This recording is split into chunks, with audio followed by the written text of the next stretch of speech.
ভারত যখন ব্যস্ত নির্বাচন নিয়ে, এমন সময় ভর্তি জালিয়াতিতে ভেঙে যায় ভারতের ২৪ লাখ পরীক্ষার্থীর স্বপ্ন। গত ৪ জুন ভারতে অনুষ্ঠিত হয় মেডিকেল ভর্তি পরীক্ষা।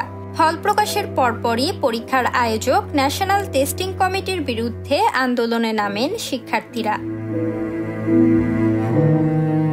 পরীক্ষার্থীদের অভিযোগ, এই পরীক্ষায় মোট নম্বর পেয়ে প্রথম হয়েছে ৬৭ জন। প্রশ্ন ফাঁস না হলে এতজন পরীক্ষার্থীর পূর্ণ নম্বর পাওয়া অসম্ভব। পরীক্ষার নম্বর বন্টনেও গরমিল খুঁজে পান শিক্ষার্থীরা। তারা বলেন, পরীক্ষার মোট নম্বর ৭২০। একটি ভুল উত্তরের জন্য বাদ দেওয়া হয় ৫ নম্বর, অথচ ২ জন পরীক্ষার্থীর প্রাপ্ত নম্বর ৭১৮ ও ৭১৯।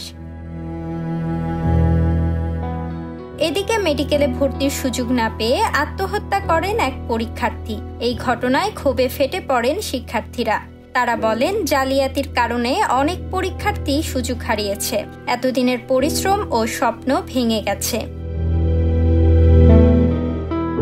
মেডিকেল ভর্তি পরীক্ষায় নম্বরের গরমিল নিয়ে জানতে চেয়ে রোল জারি করেছে কলকাতা হাইকোর্ট। তবে ভারতের বিরোধী দল কংগ্রেস সুপ্রিম কোর্টে বিষয়টি তদন্তের দাবি জানায়।